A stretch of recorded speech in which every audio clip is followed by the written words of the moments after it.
की जय, श्री वृंदावन धाम की जय, श्री मायापुर नवरी धाम की जय, गंगा माय जमुना माय की जय, श्रीमती तुलसी देवी की जय, श्रीमती भक्ति देवी की जय, Srila Prabhupada ki jai. All glories to the assembled devotees. All glories to the assembled devotees. All glories to the assembled devotees. All glories to Srila Prabhupada. Sanjaya. Sanjaya. Security Sanjaya.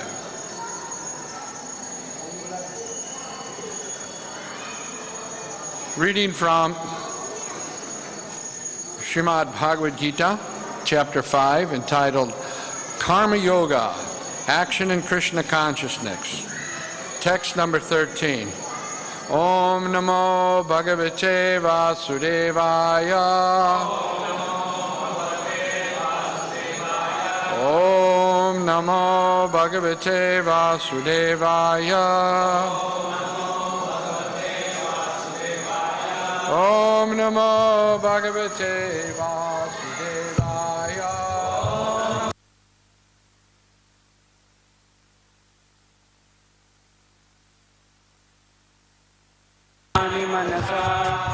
Sanyasyaste sukham vasi Navadvare pure dehi Naiva kurvam na kuryayan Naiva kurvam na karyayan Sarva karmani manasa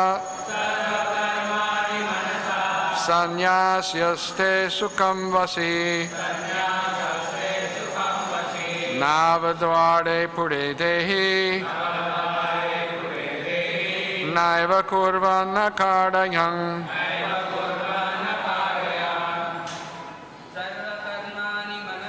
Sarva karmani manasa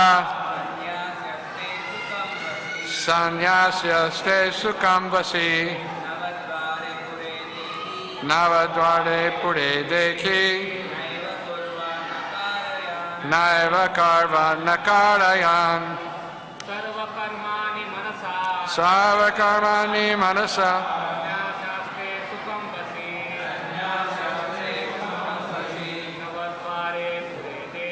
Navadvare pure dehi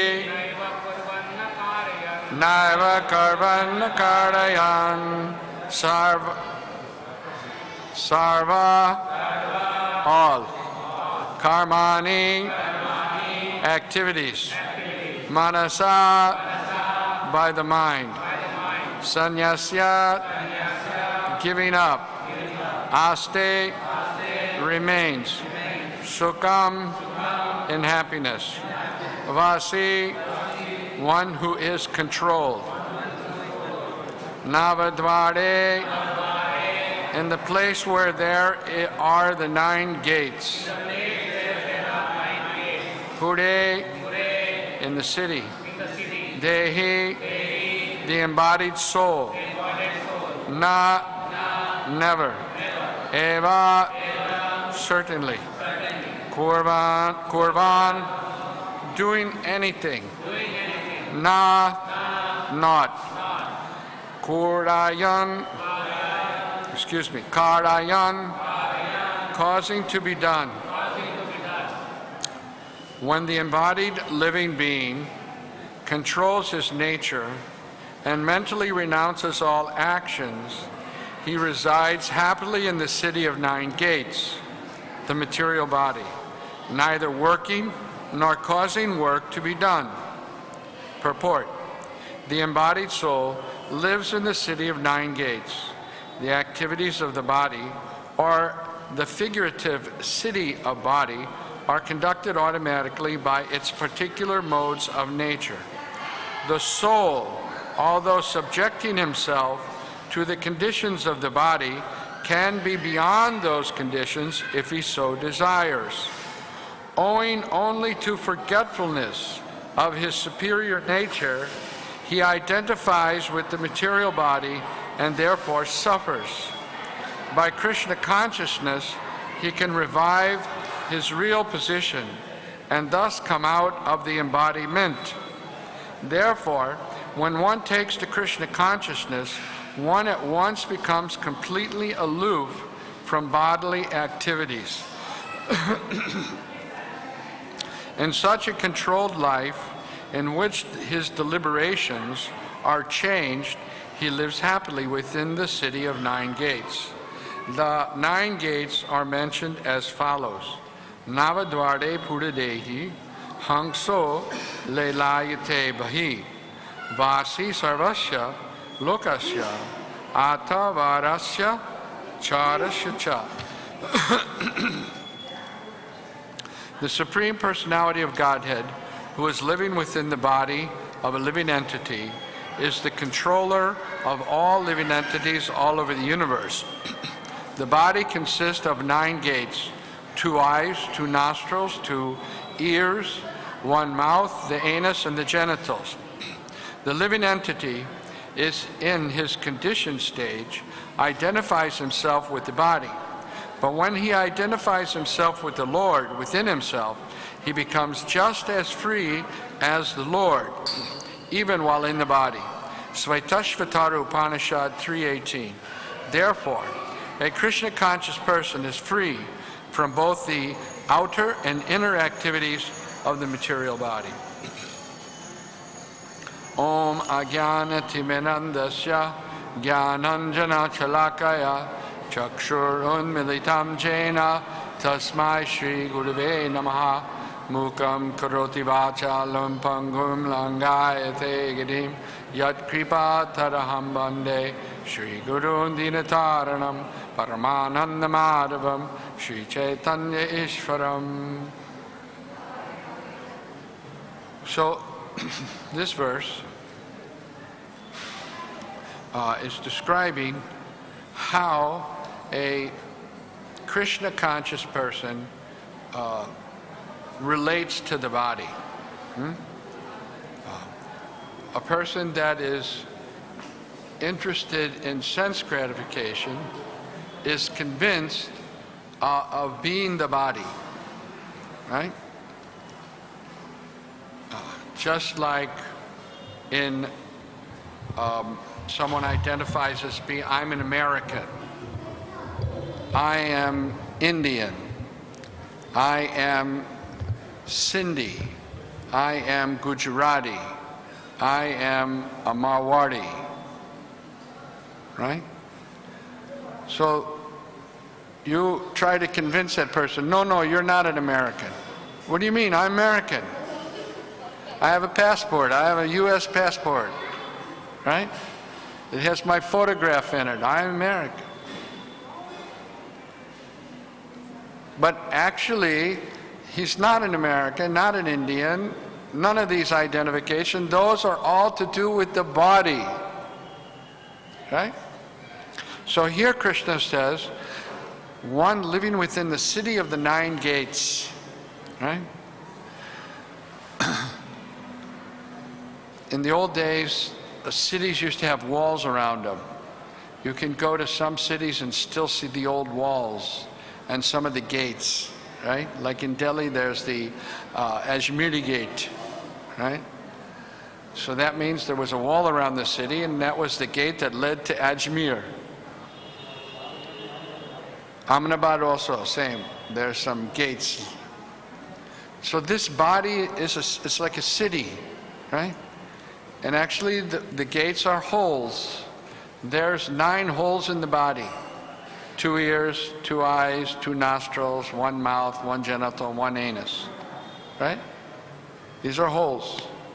Information goes in, right? Like the stomach gives a signal, empty, hungry, right? So in goes the food, right? Then the stomach gives a signal through the brain, full ho gaya, no more, right? Lord Chaitanya, Srila Prabhupada said, we take prasadam up to the neck, right? Full. So when you think about a city, you live in a city, it's not an integral part of you that you live in a city, right? Yes, you're in the city, And there's so many other people living in the city, and you might think your city is a great city, but you don't think I am the city, right? I'm Bombay. No, people think, that, what was the old slogan? Marathi Bombay, Sundara Bombay. Marathi. Remember that? In the old days, you used to write it on the Marathi Bombay, Sundara Bombay. In the early days of the Shiv Sena, they used to write that on the walls. So just to give us an idea that we're not this body, right? It's like living in a city with 9 gates. We don't identify with it. But in order to not identify with it, one has to have a mental determination. Now, there's 2 ways you can have a mental determination. One is that I am this body and I will enjoy this body. I am the tongue, I am the eyes, I am the ears, I am this genital, and I will do my best to enjoy it. That's one determination. And mostly 99.9% of the world has that mentality, that kind of determination. And because of that, the material, commercial world is going on, right? So many restaurants in Bombay, many restaurants. Why? Tongue, right? People want to enjoy the tongue. So they go a 5-star restaurant and this restaurant and so many different types of restaurants. Commercial activities are happening because people are attached to sense gratification. So that's one determination. And that, and a certain consciousness develops when that determination is there, that I am the body and I will enjoy the body. Aham bhogi, I will enjoy, I'm the enjoyer. Right? Just opposite of that is the determination, or the mental, manasa, by the mind, one makes a determination that I will serve Krishna. I will satisfy, I will work in such a way to try to satisfy the senses of Krishna. Right? And such a person who has that determination, has that manasa, has that mental effort to satisfy Krishna, has a different consideration. That consideration is that I'm separate from the body. The body is not me. I am the soul. I'm the eternal spirit soul. This, it's like you're either this way or you're that way. Krishna consciousness means to be in the light. To have material consciousness means to be in the darkness. When the sun is out, a very hot sun, people try to take shelter of the shade of the tree, right? So there's the sunlight, the bright sunlight, and there's the shade. Right? Now you can either be in the shade or you can be in the bright sun. Is there any in between? No in between. Same way, either we are determined to use our senses, to use this body in the service of God, in the service of Krishna, or it's just the opposite, we want to use this body for sense gratification. Using the body for sense gratification has its result, it's called frustration. Total, unambiguous frustration, unhappiness. Why? Well, I saw on TV that person was dancing with like anything, looked like he was happy to me. for some short time, right? That same actor that you saw dancing in the Bollywood film, looks so happy, experiences a lot of loneliness. So much loneliness that sometimes they commit suicide, isn't it? We read in the paper, actor, film star, movie star, actress, lonely, depressed, right?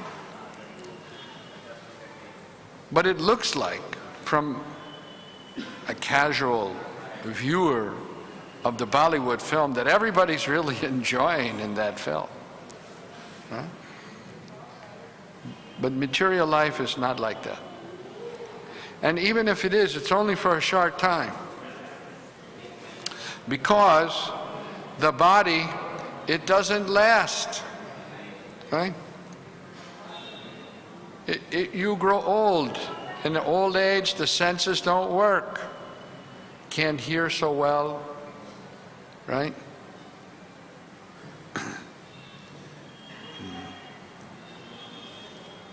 You can't read the book, you have to have glasses, right? Sridhar Swami used to say, let me put my eyes on, then I can read it. I put my eyes on, right? Can't hear. You know, if you go to a place where old people live, all you hear is, what'd you say? What'd you say? What'd you say? What was that? From one room to the other. What? Ears don't work. So one who is in this determination to enjoy the senses and to be happy by sense gratification, what are they headed for? Frustration and unhappiness. But one who has practiced to serve Krishna, who knows that pleasure comes not from the body, but from the source of all pleasure, Krishna, their happiness is unlimitedly increasing. They're detached from the city of 9 gates, right? They know it's working, the body is working, but it's working by the nature. It's working by the modes of material nature, right? The body is doing its thing, but I'm situated separately. So this Krishna is referring to here, and Krishna is explaining, you know, you can have your choice. You want to live a life of frustration? Then go for sense gratification. You want to live a life of, what does he call it here? Sukham, right? You want to live a life of happiness? Then serve Krishna. It's as simple as that. And that service to Krishna begins with the tongue. The tongue vibrates and tastes. For tasting, one can taste food that is offered to Krishna, and for vibrating, one simply has to chant the holy name of the Lord, Hare Krishna, Hare Krishna, Krishna Krishna, Hare Hare, Hare Rama, Rama Rama, Hare Hare. For the materialist who's interested in sense gratification, if they're successful at something, they are under the impression that they did it, right? Prakrite kriyamanani gugnani karmani sarvashaha ahankaram vimudatma kartaham iti manyate. What is that ahankara? That ahankara is that I'm the doer, right? By my expert abilities, I did all these things, right? And Krishna explains that is vimudha, foolishness. We're not this body, and therefore we're not able to do anything. What's going on is the material nature. I may think I'm raising my hand, but the soul is separate from the material nature. It's the material nature that is acting, not the soul. The soul is like seated inside the car. yantya rudrani mayaya. You know, the car is performing so many activities. A combustion engine, right? There's a carburetor. The carburetor is mixing gas and air, which is being forced into the piston chambers and gets a little spark from the spark plug and creates an explosion and throws the piston down, and it turns the crank, which turns the wheel, which turns the tires. So many things going on. So the guy sitting in the car, you know, sometimes you hear right behind our temple, in front of this chroma, there's a strip, a little strip, you know, where there's no speed bumpers, no speed bumps, you know. So they try to race there. Right? They bring their new Suzuki Yamaha motorcycles. Prabhupada, once he was given class, and you could hear the, like, race car going. Prabhupada said, he thinks he is the car. Yes. Like that, we think we are this body, foolishly, and think we're doing all these things.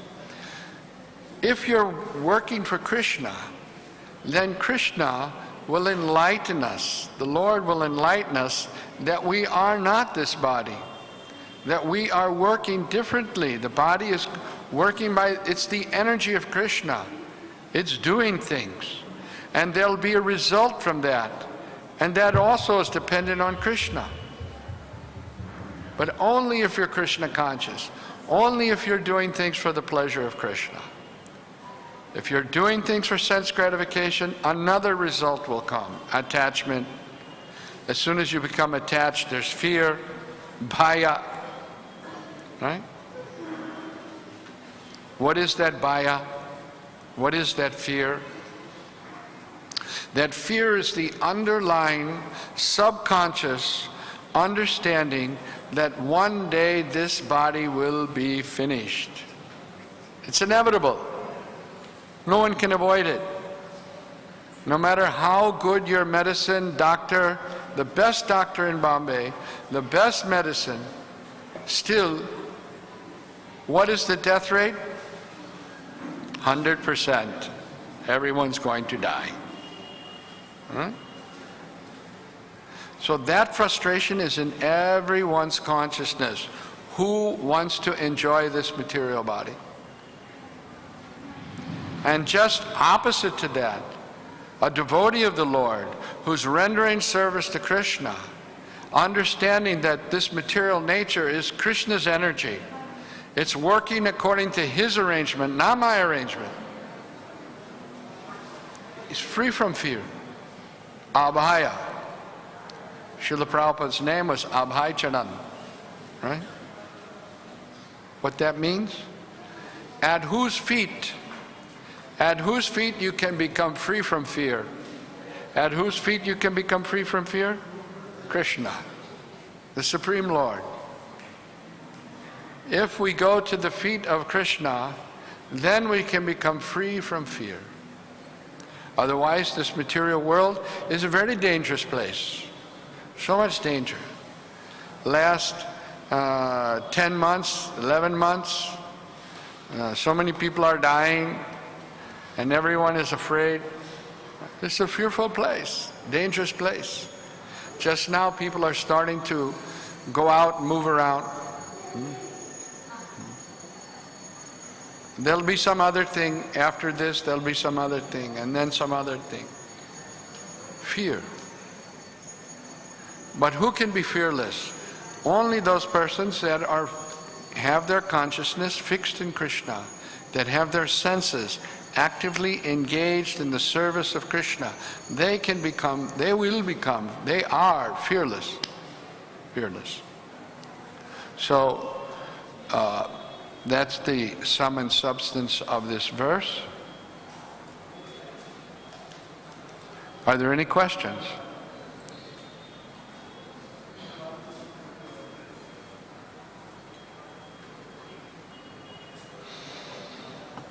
Hare Krishna. Yes. Prabhuji, in the translation proper writing that giving up the mental activities, in general we see that activities we have to give up, activities we can see, the mental activities we have to give up. Yeah, it says here that he controls his nature and mentally renounces all actions.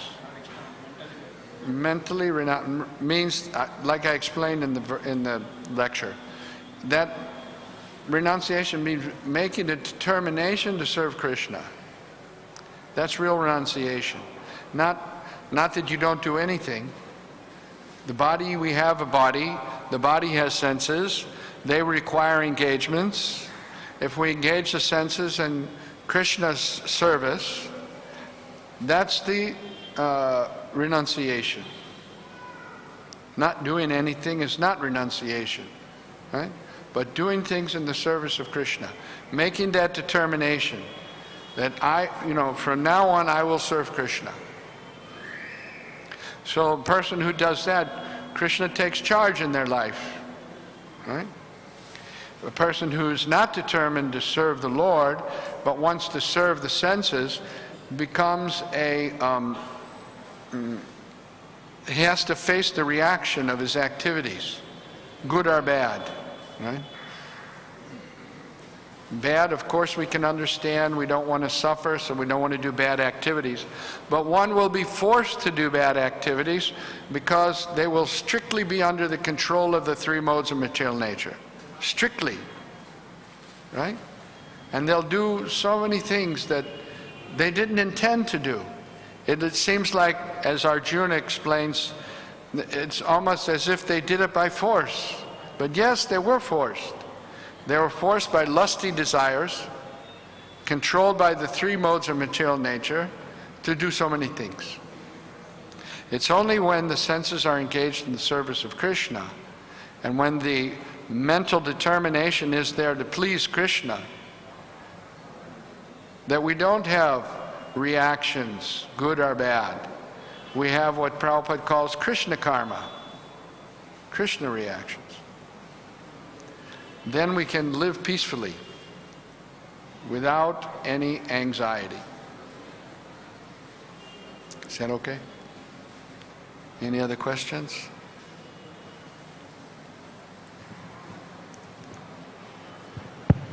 Hare Krishna, Prabhuji. Prabhuji, is renouncing the activities and renouncing the fruits of the activities, both are on the same level of... In order to renounce the fruits of activities, one has to offer them to someone, right? Just imagining that you're renouncing the fruits of your activities is not enough, right? And real renunciation means to offer whatever result that comes from your activities in the service of the Lord. That's real renunciation.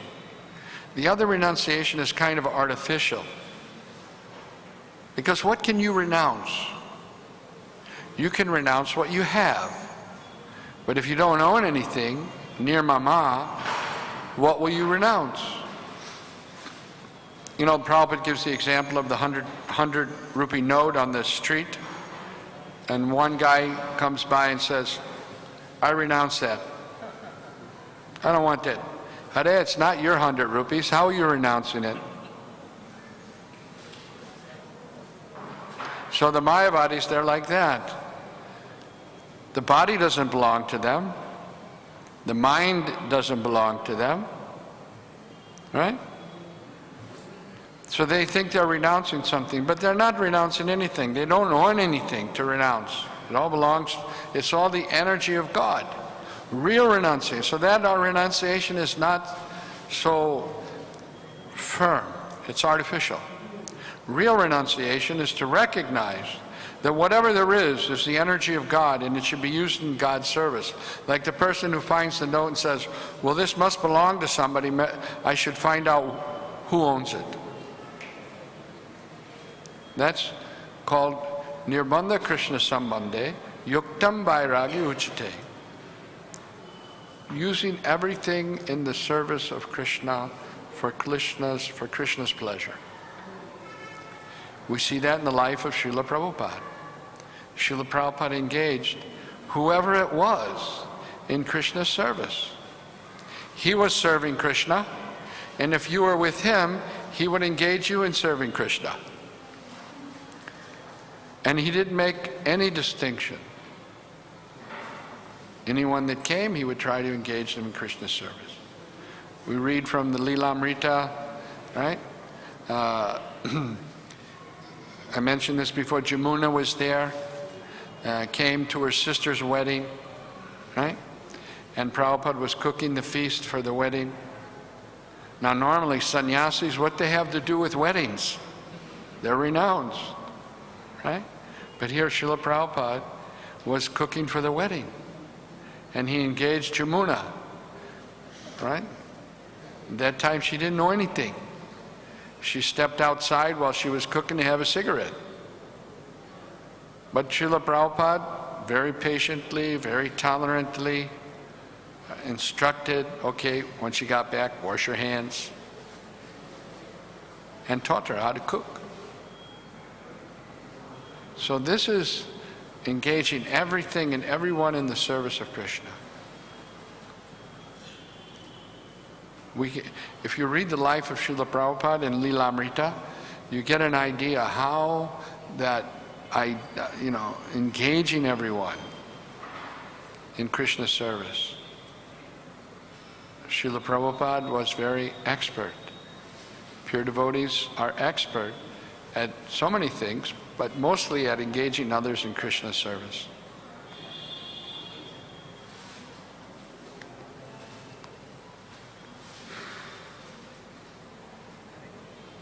Hare Krishna. Prabhuji, you were mentioning about that sometimes we do things and we feel, we think that it is our expertise made that, and you said that it is mudha, foolishness. So for a practicing devotee, how to see or how to overcome these things? Best way to overcome our ignorance, our avidya, is to chant the holy name of Krishna. Hare Krishna, Hare Krishna, Krishna Krishna, Hare Hare, Hare Ram, Hare Ram. And secondly, to take knowledge from Srila Prabhupada's books. Keep in association with devotees. And that way, gradually, the concept that I am the doer will be diminished. Gradually. Like, the moon, it slowly becomes full, right? It doesn't all of a sudden become slowly.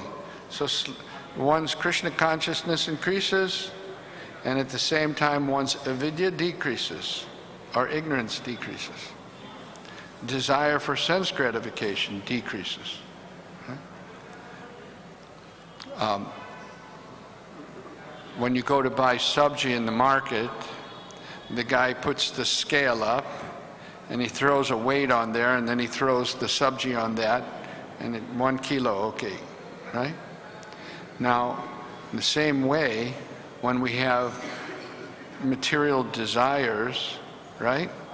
And then that will go up, that will come down, and our Krishna consciousness, right, will be less. The opposite, if you put a lot of Krishna consciousness on the scale, then our desires for sense gratification will go down. Right? So, that's why it's so important to have association with devotees. And Srila Prabhupada formed this International Society for Krishna Consciousness for that fact, to give people an opportunity to render service to Krishna, to hear about Krishna, hear about Krishna's glories, to hear Krishna's philosophy in Bhagavad Gita, so that they can make their lives perfect. And the perfect life means that they're living in the world, but they're happy. Happy. We should be happy. Prabhupada's instruction was, chant Hare Krishna and be happy. When Srila Prabhupada, for the first time, he came inside his room in Vrindavan. How many have seen Prabhupada's room in Vrindavan? Raise your hand. Right? So in 1974, that room was finished, but nothing else was finished. Temple was still under construction, but they had finished Srila Prabhupada's room. So Srila Prabhupada was coming into the room from the first time, and the room was filled with devotees. I couldn't get inside. I was outside at the window looking in. And there was a devotee standing next to me, but I didn't notice who that was. I was just looking inside the room, all the devotees, and then Prabhupada came from his bedroom into the main room that was filled with all the devotees. And this devotee next to me said, "Chant Hare Krishna, be happy." Just like Prabhupada said it, you know. It was spontaneous. And I looked over to see who it was, and it was Vishnu Jan Maharaj. As soon as he saw Srila Prabhupada, he just spontaneously said, "Chant Hare Krishna, be happy." But that was Prabhupada's message to all of us, is to chant Hare Krishna and be happy. And get out of this material world. Hare Krishna. Thank you very much. Srila Prabhupada. Hare Krishna. Bhagavad Gita. One question online. Huh? Oh, one question online. Well, this class is on YouTube Live, so our audience is there in YouTube, and if they have a question, they can also ask a question. So this is the first question that we've gotten live on YouTube. You YouTubers out there, thank you very much for your question. My daughter has left this world a month back. Who? This Mataji's daughter has left this world a month back. Yeah. And I do not know why I do not have tears in my eyes. I say she has reached Krishna's abode. So why should I cry? And people say that I am abnormal. Well, if you're actually convinced that your daughter went back to the spiritual world, it's happiness. Why should you cry? It's good. Because in this material world, there's a lot of sadness. There's birth, there's death, there's old age and disease. And if someone can actually perfect their life by going back to Godhead, back to the place where Vaikuntha or Krishna Loka, where there's no more birth, death, old age, and disease, well, it's a occasion of happiness in one sense. But on the other hand, it's also natural to grieve for the loss of a loved one. But there's others who can understand spiritually the progressiveness of leaving this material world behind. That's also okay. Many people will say many things that we're abnormal or normal or supernormal, but why we should care for what they say? Rather, we should practice Krishna consciousness, think of Krishna, and that will be our perfection. Another question. Can one be a part of LGBT community You can be, I suppose. and still be a devotee of Lord Krishna?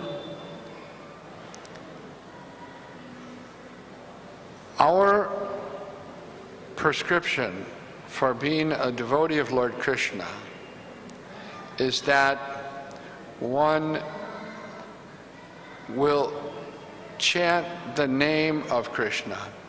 Chaitanya Mahaprabhu was asked, who's a devotee of Krishna? Someone who's a devotee of Krishna is one who chants the name of Krishna. Hare Krishna, Hare Krishna, Krishna Krishna, Hare Hare, Hare Ram, Hare Ram. Now along with that, there's details of how to chant the holy name of Krishna, and with that, there's 4 principles that we follow, and one of them is no illicit sex life, right? So there's no someone's sexual inclination may be what other people might not consider normal, and so we say avoid all sex life. Fix your mind on Krishna. Chant the holy name of Krishna, and be happy. We may think I'm LBTXYZ. So many things you can think we are. Even I'm thinking I'm a man. It's an illusion. I'm not a man. I'm not a man or a woman. In front of Krishna, everyone is female. In Krishna Loka, there's only one Purusha, Krishna. Everyone else is his Kingara, servant. Right?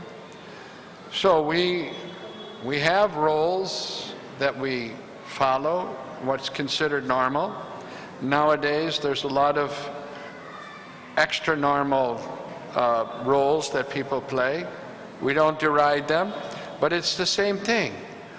Whatever your identification is, unless it's Jiva Swarupoy Nitya Krishna Das, it's misconstrued, right?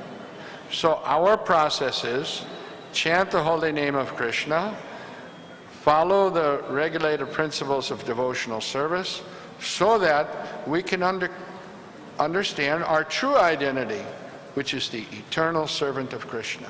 And that's what the verse was about. You forget these identities with the body, right? Forget this identity. How to do that? By engaging the body in the service of Krishna. And how will you do that? By having association with devotees.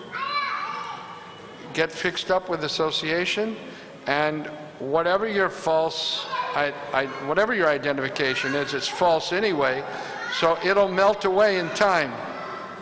And you'll come up with the real identification of being the servant of Krishna. Okay? Any more questions? Yes, Prabhuji. Well, Prabhuji, YouTube association is very enlivening. YouTube association is very enlivening. okay. Is it okay not to go to temple due to corona? The corona's over. You can come to the temple now. Better you come to the temple. Yes, when the lockdown was going on, people weren't coming to the temple because the temple wasn't open. But now that the lockdown is over, don't use that excuse, oh, I'll see it on YouTube. You still have to come to the temple because you have legs. So you should use those legs in walking to the temple. Otherwise, your legs will have you walking to the cinema or walking to so many other places. So use those legs and come to the temple, and you'll become enlightened and happy. All right, thank you very much. Srimad Bhagavat Gita ki jai. Srila Prabhupada ki. Nitai Gaur Premanandi.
Vandeham Sri Guru Sri Juta Padakamalam Sri Guru Vaishnavangscha Sri Rupam Sagrajatam Sagana Raghunathan Nitam Tang